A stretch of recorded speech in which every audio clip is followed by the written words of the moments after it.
सबको मीठी ईद और छोटी ईद की बहुत ही ज़्यादा मुबारकबाद हो। माशाल्लाह ईद का पहला दिन हमने इतना अच्छा गुजारा। मेरी दोस्त ने की हुई थी वन डिश गैदरिंग और उसने सबको बुलाया हुआ था। हम रेडी होकर उनकी तरफ जाने लगे। जाने से पहले जो एक काम मस्ट होता है वो होता है फोटोशूट। हमने वो किया, फिर उनकी तरफ गए और मौसम इतना मज़ेदार, इतनी कड़कड़ाती धूप निकली हुई थी और फिर सब अपना खाना लेकर आए थे। उसका माशाल्लाह घर इतना बड़ा है और उसने जिन को जानने वाली थी उसने सबको बुलाया हुआ था और सब इतने मज़े के खाने लेकर आए हुए थे। पहले टेबल पे सारे खानों को रखा, डेकोरेट किया और उसके बाद हमने कहा पहले मर्द खाना लेके जाए। हम ना एक मेन काम करते हैं, वो होता है अगेन फोटोशूट।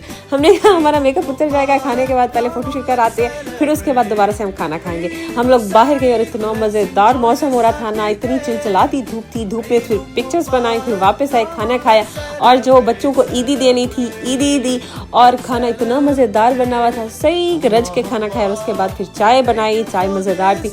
और एंड पे ये मज़े की बात है, जो खाना बच जाता है सब अपने अपने डब्बों में पैक करके ले जाते हैं। और उसका घर इतना गंदा हुआ था, सबने फिर साफ किया और अल्हम्दुलिल्लाह आज का दिन बहुत ही अच्छा गुजरा और सबको दोबारा से ईद मुबारक।